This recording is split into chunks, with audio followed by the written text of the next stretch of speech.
Hi there, it's Kevin with, what are we on? Rogue Market Channel. I thought I'd give a little bit of love and attention to this channel and give some tips and tricks that I've used in the past to grow my collection or manage my collection. In this case, find some arbitrage opportunities in the sealed product into breaking it down into the singles and actually selling them for a profit. Now, I don't do this, disclosure, I don't do this as much as I used to do it because it takes a lot of time. And at this point in my life, there are a few better things for me to do to be able to make money than really grind this old process of breaking down product. But I want to get back to actually just analyzing it and showcasing it here on this channel because this is something I used to do back in the day quite often to make a few bucks here and there when I was starting to grow the business and trying to grow my collection, and when I did do a lot more selling online. And so what is arbitrage? Let's just kind of define that right now. Arbitrage is basically the ability to take, as far as this context, is taking sealed product right now, buying it for a certain cost, and then being able to either sell it reasonably. Like, you want to be able to move it. That's one of the biggest. And there are other channels that do this. I want to definitely give a shout out to RNG Games, as well as, I can't remember the bulk dude's name, that he does the bulk selling. And this is their bread and butter of their business, is they find little arbitrage opportunities, buy mass quantities, because it seems like less people are doing this than what they used to do. And then this is kind of the ebb and flow of the market. So when competition right now, the sealed market sucks because there are too many cooks. You can watch some of my other videos on the Gunroad Games channel or on this channel. I've done it before. There are just way too many people during the pandemic era that thought that they could buy and sell sealed product and actually make money on it, and it's just oversaturated the market with so many people that are willing to do it for nothing. And it's the easiest route too. It's easy just to take a product, get an address, or sell it, get an address, pop it in a box, ship it, and never have to do anything with it. Arbitrage takes a lot more work, especially as breaking down sealed product, because you end up getting a landfill full of this crap. And man, I can show you how I figured these ones out. I'll tell this story in a minute, because we actually ran out of the Wizards of the Coast used to send starter decks to stores to give out, and they don't do it anymore. So now our best way to do it is to just kind of break down these starter kits and then give them out as freebies with a little bit of a, like, come play Friday Night Magic at 5 o'clock at Gunner Games, that type of stuff. And typically you don't have the best rate of return of people actually coming into play, but it's a good way to saturate the community with product that they can actually be introduced to Magic the Gathering. And Wizards used to acknowledge this too. They used to send us decks to then give out. Now what they do now is they give these dumb little welcome boosters. Actually, this is my third take doing this video because I didn't have everything set up properly, but now they send out these welcome boosters that just have the same crap in it, and they're really weird of getting people into Magic the Gathering because they'll have a Planeswalker and some weird uncommons that just don't even make any sense. So I liked it a lot better when they used to send out these starter kits. So anyway, back to what I was talking about with the arbitrage opportunity is there have been points in the market where this is actually not feasible either, because there used to be what we called mass box openers. In fact, even I believe Rudy from Alpha Investments, that's how he got his start, was by just cracking case after case after case of cards and then selling them on TCG Player and eBay. And there are still a lot of other people that have been able to, like I said, RNG Games is a big one, that were able to start their business by doing this, as a side hustle. And then when they started to get enough product and enough inventory, then they're able to transition over it to actually making a full-time living doing it. So this is more of a thought experiment for me, because I don't think it's really worth my time at this stage in life to actually breaking down product and doing it. But I like to show that profit can be made, and there are sometimes some really good opportunities, even just buy listing, where you can make 50% or more on these particular products. So first of all, let me go over what I'm doing in this time. Is I noticed this, I wanted to revisit this because Arena starter kits were one of my biggest misses, or not starter kits, Lord of the Rings starter kits were insane when they were first released. You could make 800% return, and things were actually moving because they had cards that were actually hard to get. They were in the starter kits, and the Lord of the Rings singles were just selling through the roof. And again, the singles market is actually pretty robust on Magic the Gathering, which actually shows that we're at a healthy point in the game if we were just looking at data of people playing the game versus yesteryears, like years of the past, that we're still at a very, very like high peak. We're still kind of plateaued, but we're still at the peak of people playing Magic the Gathering and buying Magic the Gathering singles. So it's healthy in that aspect. Where it's not healthy is, of course, Wizards of the Coast is just overprinting. They print like crazy, and there's just so many cards that are being entered into the mix. But as far as arbitrage is concerned, it doesn't really matter if, I mean, this is bringing in cards that are not existing in the singles market right now through products like that are super, super, super cheap, which I mentioned before, is that when the sealed market becomes the point where the prices are insanely cheap and it is able to actually break those down. I mean, right now, Modern Horizons, Modern Horizons 2, Baldur's Gate, Draft Boosters, New Capenna Collectors Boosters, Doctor Who Collector Boosters, just to name a few, have what we call positive EV. Meaning if you actually open up and you wanted to put in some elbow grease and get the work done, you will make decent returns by breaking down those sealed products, comparatively trying to sell the sealed products versus if you actually break them down and sell the singles. Now, again, another forewarning about if you go this route of breaking down products to sell singles is you don't get your capital has a really trickle in. You can't rely on it in these big swings and I actually don't think you should be, if you want to go like the TCU player eBay route, I don't think you should race to the bottom with this. I think you should do some, and we'll go over this in a second, look at some price data, see where things do sell, and you don't want to compete at the bottom. You want to compete at the middle and be willing to wait for the better sales and not get killed by like fees. You want to have a good fee structure, a good shipping structure, so that's where you make your returns. So you have to play the patience game of months, if not years, before you see a lot of these investments actually start to return with a good. But if you do get down this good rhythm of doing so, you can actually make a pretty good stream of income by consistently doing this and just kind of recycling through these products and utilizing buy lists and whatnot. So again, I noticed this with two starter kit products. The first one was Lord of the Rings, and the second one was just happenstance because we were breaking down these suckers for these arena starter kits here, which were the OG ones. Just to, like I said, we ran out of starter kits to give out to kids or just people trying to learn Magic. Because you always get people coming to the stores like, hey, what's a good way to learn Magic? And I'm like, here, just take a free deck. And that'll help you play. And so what we do, there was a middle school that wanted to start a club. And there was like someone else that we gave 100 of these out to just to really saturate their club so people could have a play. So what I did is I took out all the cards of value that I could buy list to Card Kingdom and some other buy lists, and then just made some 60 card decks, or I think, yeah, these become 60 card decks of just pure, trash that I wouldn't mind. Like, one thing of giving out free decks, I can't stand that, even the thought of value ending up in the gutter. So all this stuff that I, give out for free, I don't even mind if it ends up in the trash can or whatnot. If it's just a loss at that point, it has no value. And a lot of these are good because they have the lands already. They actually come in like, these starter kits will have little deck boxes, and then you can just chuck these in, and then we just put like a little sticker, come play at Gone Over Games, and then ship them off. But it was actually worth my time to break it down because this card alone, right here, this Veto Throne of the Black Rose, was buy listing for more than the Arena Starter Kit was selling for. So originally, Wizards of the Coast was subsidizing these, and these Arena Starter Kits, the OG ones from 2020, could be had for about $3.33 was my cost after all of the fees and shipping from the distributors. So I could get these for like we'll just say $4. And good old Vito has been buy listing for as much as $7 at one point. This card was buy listing. This is a card that sees a ton of play in the Commander format. There are even some casual decks that love to build it. And there have been times where Kogla has also, this foil version of Kogla, has been selling for like $1 buy list. And we'll go over the prices again. So that's what we're going to do with this video, is I'm going to take you point by point with this. And again, sometimes it's not worth it. Sometimes it is worth it. This is kind of the grind. I highly encourage people to get into this mentality of always looking for, like, when people zig, you zag. And right now in the sealed market, it's a bunch of zigging, everyone trying to sell. Like, I mean, look at Pokemon especially, where there are just so many sellers just trying to flip boxes. But there are less people trying to flip like things that do sell in Pokemon, like Battle Pass VIPs. I'm not going to get into the Pokemon market too much. There's a lot of opportunities there to even breaking down decks and stuff just to find the nest balls and the Battle Pass VIPs, and they actually do sell.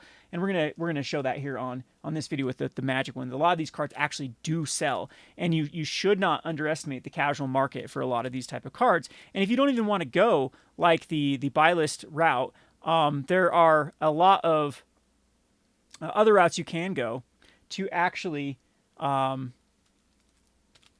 to like just the TCG player or package them together on eBay. You can go to actually make out money, but it is a lot of work. It's again why I don't do it is it's super time consuming. These are more of like a thought experiment. I like to do this in little bundles. Like, hey, I wonder if I can make $100 today by breaking these down. I don't do it as a full time effort because you really do have to have that mindset and then especially organization skills and be able to just sit down and put your nose to the grindstone and just get it done. And like I can do this in bursts, and then I won't touch it again for months, and I'll look back at it. But it's fun as why I started this channel too is not really to like I've always said this isn't like this way. I don't give this advice to like make $1 billion, but it's a great way to manage your collection. And if you do enjoy this sort of stuff like economics and finance and that sort of like just being able to grind $1 out of somewhere, then I think this is also quite enjoyable to figure out these little opportunities that can make $1 out of things. So anyway, let's just start, and I am going to show now we're going to bring up the arena starter kits here. So this is the OG one that we had from 2020. And as you can see, it's worth, the green deck is worth $8.45 if you go through TCG prices. And the black one is actually worth about $14. But there is a lot of, like, you can't really rely on a lot of these cards to sell. And then after the fees there are a lot of disputed ways to try to figure out how much you'll make off of eBay and TCG Player. I've seen a lot of charts before, and there will be like people say, "Oh, don't ever sell anything under $5." There's a lot of other strategies that you can get into if you have TCG Player. Like if you're able to get to the point where you can sell TCG Player direct, and that way it ends up only taking about 25%. Is a good rule of thumb, like 25 to 30% of the sale price. So at that point, you can actually sell really low end cards and still get a return because you're only sending one package to TCG Player, and they're only taking that one fee rather than these big chunks of fees that end up happening if you try to sell single cards. And same thing with on eBay, there are ways you can actually package these together if the data is selling. But when you do find like a slam dunk card like Veto, the foil version, let's pull up the foil version here, it is a card that actually does sell quite often on TCG Player. So if you actually look at the trajectory here, this is a really good one. And you can see how many cards do sell per day, which is pretty good with the foils. You're selling a couple per day. That's typically what I like to find from a card because it's going to eventually outstretch the supply. And this might be a card you like, okay, maybe I'll hold on to this card for long term because we can see that, multiples per day are being sold. And you got to think, yeah, multiple will be listed per day. But eventually this card, if it does not get reprinted, could actually be worthwhile just to break down and hold on to it. Because you can see, again, this just structure is beautiful. This is exactly what you want to see, that it's been going up consistently. Now for a good 6 months, it's been going up. So it hit its bottom about 6 months ago and has the foil price and the non-foil price have been sticking together because, again, this is a foil in the arena starter kits. There's no way to distinguish the arena starter kit from the normal one. Except the quality is a little bit worse. That is the one thing, a little bit cloudier because it comes from the secondary printer, not the primary printer. But I mean, it still will be considered a foil. And let me show. Let's get this out again. The problem again with this too is ones that come out of these like arena starter kits are a bit curled. And this is actually curled since I've been doing this video. But you can use these little. What we do is we package them in just bags with these Integra cigar. I think they're just a humidifier. They're typically used for like cigars and other things. But you can put these in your magic cards, and they actually will. You have to figure out your foiling. If you're foiling because of too much humidity or not enough humidity. But once you figure it out, like we have less humidity, so we need to put the actually adds humidity to the package. You actually can straighten them out. So we've done them before. There's whole tutorial videos on how to do those. I think you can find those on like Amazon and other places in bulk, and they don't end up costing too much. And you can actually put them, like we've got them in these big things. You can see those are actually straight because we've got the little boost humidifiers in there. And they've actually straightened out these foils. These are all vetoes that are in here from breaking these suckers down. So if you let them sit out though, then they do end up like this, but they can be corrected. And I highly suggest, if you are selling them, to get them straightened out before you do, package them into put them in a hard case and a perfect fit. And they should stick reasonably well if you can get them back straight and then back. Anyway, a little bit of a trick there. for people that are looking to decurl their cards. So anyway, Veto is something that is obviously profitable even after these TCG. I mean, you can buy list it. TCG has its own buy list, but it's always this buy list from TCG Player is going to be always worse than like Card Kingdom. It's always worse than going like even Card Sphere or Card Kingdom. So I don't suggesting buy listing on TCG Player. Plus buy listing every time I've done has been miserable on TCG Player. Just don't do it. Avoid it. It's a unless there's some sort of outlier. It's something I wouldn't do. But the market price has been selling quite consistently now. For $5.86. So if you got in at $3.33, if you actually were to take off a quarter of that, if you are TCG Player Direct, or if you're thinking you can start selling these at 99 cents and not worry about the shipping, you can add 99 cents to it. Maybe, hopefully, if you make sure you don't do the shipping included. Again, this is something you always have to kind of mess around with, and that's something I've learned with doing this myself as well as watching all the other experts, is don't compete in this shipping included competition, like because what ends up happening is people can fill up an entire cart. If you want to be like the lowest price with shipping included, then people could fill up an entire cart and they can actually mess you up on shipping. Or what you can do is you can the same thing if you put the 99-cent shipping is don't be the cheapest one, because the same thing people if you're trying to say, okay, I want to sell my cart for adding the shipping into the mix because that's what's going to cost me per card to ship. That's something you got to be aware of too, that you can set parameters now a lot better on TCG Player than you used to, that would actually crush you if you tried to sell at that really bottom competitive price. But as you can see, these things are actually been selling quite consistently. And people will even add them onto other cards. Like, look, there's one that sold for $6.25, one that sold for $6.39.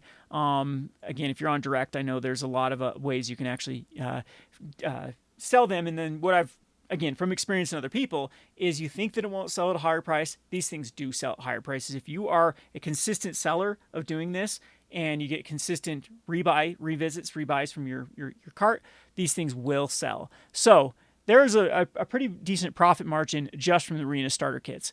Now, if we actually take over at Card Kingdom, this is what you get right now for selling the Arena starter kits for buy lists. And then this is no headache. This is just you throw together a ton of packages. And there are some maxes that these do. But what I've realized is that typically these are the cards. Sometimes there will be some other ones out of this mix. Like if you actually go back over here, I've seen the Serrated Scorpions be buy listed from Card Kingdom. The reason why they're not buy listable right now is Commander Masters just reprinted them. The Gormans at one point, same thing, were buy listable. And same thing with the Llanowar Visionaries. Llanowar Visionary is a card that actually sells quite a bit on TCG Player. They go through like tons of copies per day. Man, actually now I'm looking at these. When I used to look, there'd be pages of these that were sold per day, but you can see that this card is a card that is selling. Pro tip, this is something that I look at when I decide to bulk out cards or not bulk out cards, is if they do have a good TCG Player history, they never go in what I call the true bulk, and I do hold on to them because you never know when they can be buy listed for 5 cents, or if they're just worth putting up for a quarter, and again, they will sell and you do make profit out of them if you do want to start a store like that does specialize in having cards that are playable that do sell, and they do add up in the scope of things in the long run for these quarter cards if you do price shipping accordingly. There was one guy like TCG Bolt King. That is the YouTuber that I do want to give a shout out to. He says he could sell air on TCG Player. If you put some air at a quarter and it sells, and he has to make a shipping package, if you can get down to 71 cents and you do it for 99 cents, even after all the fees and everything, you do end up making money from TCG Player. There are very few times you don't end up making money if you do price it accordingly and get your supplies in line. And then you have to worry about like fraud and people. Those things, they do happen, but in the scope of things, you're selling hundreds of packages and whatnot a day. Those things do cancel themselves out, and then eventually, you do start, those quarter cards do begin to add up. So again, it is a lot of work though. So a little bit of a food for thought there before you want to jump into something like this. But as you can see, the Arena starter kits are something that is profitable right now. Right now, if you would have got in at $3.33, unfortunately, these things aren't available right now. But when I did this, the buy list was even better because a lot of these cards were more relevant. But you can see that the Veto sells for $3.60, the Demonic Embrace gets 7 cents, the Pure from Abyss gets $1. The Classification, this version from the Classification, gets 50 cents. The Kogla gets 70 cents is the foil version. I don't know if I put that one in there. I think it was in there. The Demon gets 5 cents. The Iron Scale Hydra gets 65 cents. And the Underworld Sentinel also gets 11 cents because there's no way to distinguish between the theme booster and the one that comes out of these arena starter kits. So there you have it for this one. Okay, so I thought it'd be fun to just check out some of these other ones. So I've got the Arena Starter Kit 2021 that's pulled up here. This one did cost a little bit more. So this one ended up being about, so they did raise the price of this. And this is like, Wizards doesn't seem to be subsidizing. The last ones have cost even more. So this sucker right here, this is what it looks like. These can still be had by distributors. They still have these suckers, which is funny because the arena code is not valid anymore. You can't even use it for the arena starter kits. But these end up costing about $5, I believe, $5.50 is what they have. So they're a little bit right there. Your margins are a little bit worse. And you got to consider too the time breaking these downs are a little bit annoying. But you do get a lot of other cards like if you are looking to start like this bulk startup business, like even Forest Cell. It's the weirdest thing with how Magic the Gathering works, is especially if you're good on doing it on like a side hustle on like Amazon or eBay, or you have your own website or other ways to find like buy lists. Like even basic lands sell. So the Arena Starter Kit with the red blue, there's one card out here that's interesting, which is the Archmage Emeritus. This card has actually been a card that has fluctuated quite a bit and has actually had quite a bit of sales. So its height, it has hit above $5. And it hasn't been reprinted. So that's kind of, we're on a little bit of a downturn for the Archmage Emeritus. But if you look at TCG Player, these suckers do also sell quite consistently. Like, look how many sold today. Yeah, actually quite a bit sold today. They're on a little bit of a downturn, but this is just the ebbs and flows of the market. It seems like it's been pretty steady though. So if you can get in on the highs when there is low supply, that's of course, this is the typical card where I don't like to compete at the bottom. Another thing I like to do with TCG players, sometimes I like to just click on these like 4 or more copies, and then it will weed out these ones that just have $1. Like a lot of times these cards don't even sell because people can't even like free shipping over $5. You can never even make a cart out of them. So it's like, oh, I'm not going to add this to get the free shipping. And yeah, so yeah, there's a lot of listings here because these are, again, flooded, become the Strixhaven era. And we have a lot of these cards that do need to enter the market. But it is, again, it's something to always to keep in mind. And you have to, this is the whole thing with arbitrage. Arbitrage is an opportunity thing. This isn't where you want to consistently like do this nonstop and be like, okay, well, this like, I'm going to do it with every product. You want to wait until a product that makes sense. And it is a massive waiting game. And again, it does tie up some capital, so you have to worry about that. And if you are more in the, I'm just going to move product, yes, that's a business strategy that does also work. But there's also, you know, the patience is the game with this sort of stuff. When these suckers, that's actually how, when I used to sell card singles back in the day, that I was the person, I'd always like list a card of what I thought it would go for. Like, so even like uncommons, I put like 50 cents or $1 because I knew that eventually, you know, something would happen. It was a lot easier when modern and standard were the bread and butter, not commander. And so you'd be like, okay, well, this card is in its height of draft. Once it gets out of drafting, there will be this point where, people aren't listing it right now because it's not worth anything. So you got to think like Blood Type Harvesters. He's playing Pioneer and Standard. So people aren't listing it right now because like, it's not worth my time to put 11 cent uncommon up. So I'm not going to. But I'd be like, okay, eventually people are going to continue to buy this deck. And a Pro Tour is going to happen. And someone's going to win with this deck. And then it's going to get showcased. And then everyone and their dog is going to want it.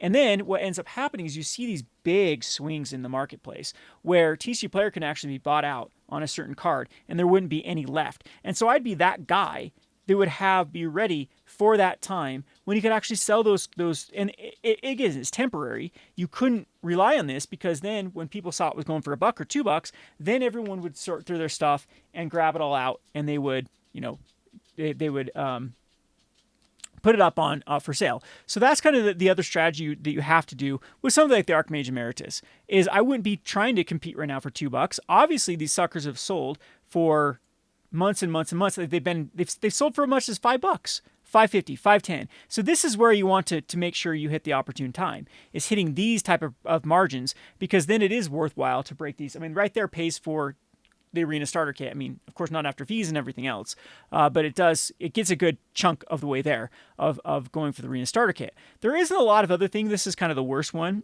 There was times when like the Cyclone Summoner was buy listable, and even the Thundering Rebukes. Like you have to sometimes check these uncommons and commons. But if we actually look at the other deck, this one is actually very lackluster, but there is some neat stuff in this sucker with some buy listable cards and some cards that do have some legs long term, like the Oran Reef Ooze that has a lot of things that deal with 1/1 counters. Casual decks and is an ooze. These type of things are always worthwhile to take a look at. Again, it's a waiting game with this sort of stuff. You have to find the right time for these cards to spike up and actually make the profit. So this one I have this one listed up. This one's actually pretty crummy for this arena starter kit. There was a point where it was profitable though, when the Archmage Emerituses were being buy listed for $3 at Card Kingdom. You could get this one for $3, and there was like another one you could get out of here for a little bit more. Maybe it was Mind Flayer before it was reprinted again, where you could get for like $1 or something. But this one's pretty dismal. So obviously this would not be something I would buy a bunch of these arena starter kits and actually try to break them down for profit. So on to the 2022s. 2022 is another interesting one because you can see this Up and Away, which is the Welcoming Vampire blue deck. This one is one that has $11 worth of value, and the red-green deck has about $13 worth of value. This is another one. This is the last one before their price increase that I believe I can get these for like $6, and they still are available at this distribution for this. And they do have actually some surprising cards in them, like the Topiary Stomper that does see standard play now, which has increased the price of Topiary Stomper. And again, this might be the whole thing. This deck is actually winning quite a bit. So this standard deck, this Domain standard deck, is actually a top tier deck now. And you can see the trajectory of this sucker has been going up, up, up, and up, up. And so this arena starter kit might actually be worth it if this card hits like $5 and Card Kingdom runs out of stock of it and they increase their buy list. Again, timing is everything in this sort of arbitrage sealed product breakdown. So you actually look at the Card Kingdom breakdown for this arena starter kit. It actually can make you $6.26, which again, when you're buying $6 for it, this is something I don't think you should, rely on, especially when they're only taking like 7 of them, so you can only do it 7 times of this particular one for the Welcoming Vampire. But there is some interesting stuff here with a Welcoming Vampire foil going for $1.75 buy list, and a Braids. Like, a Braids been printed a billion times. The Ascendant Pack Leader, this is actually a card that probably could hit like a Pioneer playable for the 2/1 that actually can get better, like a Stompy deck. I'm pretty sure it sees play. Some Consuming Tides have some good commander playability. Glorious Sunrise has some good commander playability. And the Hullbreaker of Horror is a card that has been able to buy list for more, but it did just have a recent reprinting. And this is also what's surprising, like Fading Hopes. They pay 52 cents each for Fading Hopes, and there's 2 of them in the deck. And even things like, these Extraction Specialists or these Inspiring Overseers, they pay 9 cents a piece for. And it says max quantity 7, but I've seen them offered to buy a bunch of these before. And then they're going the Topiary Stomper for $1, and I actually think this is one that'd probably be a better spread on like TCG Player. So this is another thing you always have to analyze of where this is better to be sold. I mean, maybe Topiary Stompers right now, since it's seeing a 4 of in a constructed deck, might be better just to throw it all up on, eBay for $20 for 4 and see if they actually will sell. Like, you'd be surprised that those things do. You cannot underestimate the people that don't even look at the market of TCG Player and just go strictly. There have been a lot of even arbitrage opportunities just going from eBay over to TCG Player. And again, all of these things do require you to put in some elbow grease, and that's why I'm not telling everyone this is like a get rich quick scheme here. I'm not giving you any advice to even start doing this because it's a lot of work, but it is fun just to look at the market. And I think that these sort of being aware of this sort of stuff actually lead you to finding the next niche that is, like I said, the arena starter or the starter kits from Lord of the Rings, where you can make 800% from buy lists. That wasn't even talking about going on TCG Player. It was crazy, and those things were unlimited. Like, because a lot of times stores are like, we'll buy a few of them. They did get bought up, but I mean, I could have bought hundreds of those suckers from distributors when they were first released, and so that's a big missed opportunity for me. That could have taken a weekend and made at least a couple $100.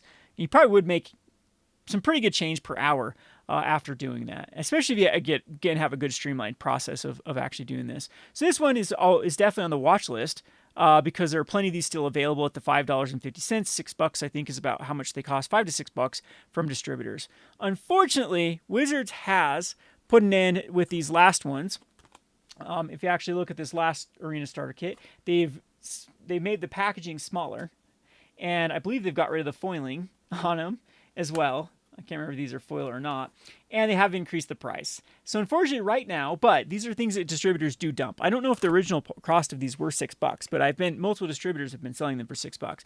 This one, however, this one's a little bit more expensive. This one's like $11, I think it is how much it costs. But it actually has some surprising thing in this latest starter kit. You can see there's $12. Actually, I need to show you there's $12. There is $12.85 in this one. For value. Again, it's not going to get that sort of value from it. And $16 out of this one. But the other one is it does have the Sarkhan Soul of Flame as a mythic for $5. And the Shivan Devastator. So they actually added mythics into these last starter kits. That's why they probably do justify the price increase, is they're putting mythics. But Wizards, if you put mythics in things that are readily accessible, they're not mythics. Ay, Wizards. But sometimes, again, it's not the market doesn't know that. They don't know that these are available. No one's opening these starter kits. And again, there, in a nutshell, is how arbitrage works, is when you know that these things can be had for more. The market still thinks these are coming from packs and have them overvalued. And that's where you kind of make up the difference there. And that's where these things can actually be profitable. Right now, not so much on Card Kingdom. We have the Chandler going for 11 cents, the Beast Caller going for 20 cents, the Devastator for 1, the Silverback Elder for 2, and the Sarkhan going for 4. So this is something that would definitely need to be blown out at distribution level, which might happen because, again, I don't think the sales of these are decent. I've heard of other things like, even selling these codes in here are, viable. So sometimes like codes.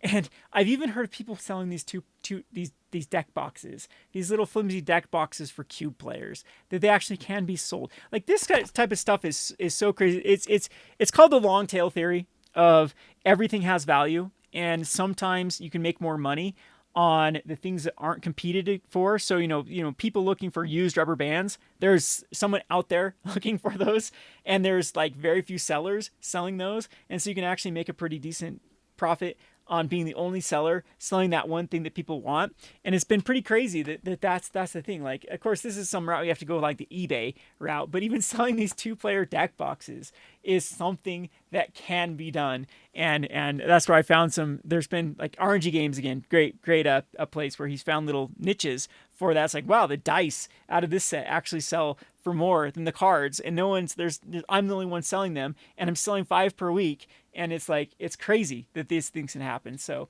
again, I thought I'd just showcase this as a good thought experiment, nothing else. And I hope nothing else is entertainment value, and just like ups your game when looking for deals and looking to for little, like, again, zigging and zagging. Oftentimes you want to be doing the opposite of what the entire market is doing. And so I hope you found this video, if nothing else, a little bit entertaining with the Arena Starter Kits.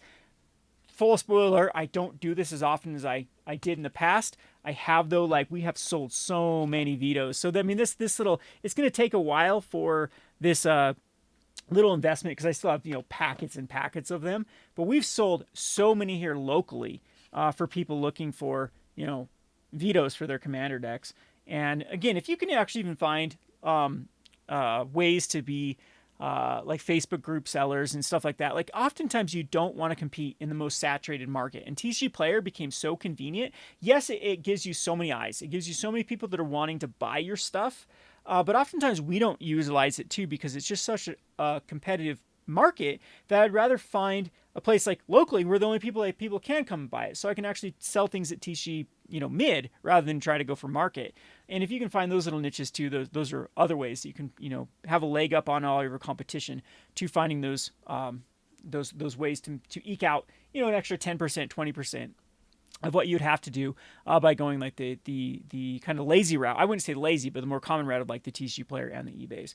Anyway, I hope you enjoyed this video. I don't know how well these type of stuff will be received. If you do like them, be sure to give me a thumbs up and a comment for these type of videos. This video did take quite a bit of research and layout to actually produce, but these are fun. These are fun for me to do. I Personally, I'm not going to do this. I'm not going to be breaking down arena starter kits for $2. But these are always fun to find these little niches that can lead to bigger, windfalls in the future if we do find something, like I said, that can lead those 500, 600, 700% arbitrage opportunities. Anyway, this has been Kevin with the Rogue Market. Thanks for watching.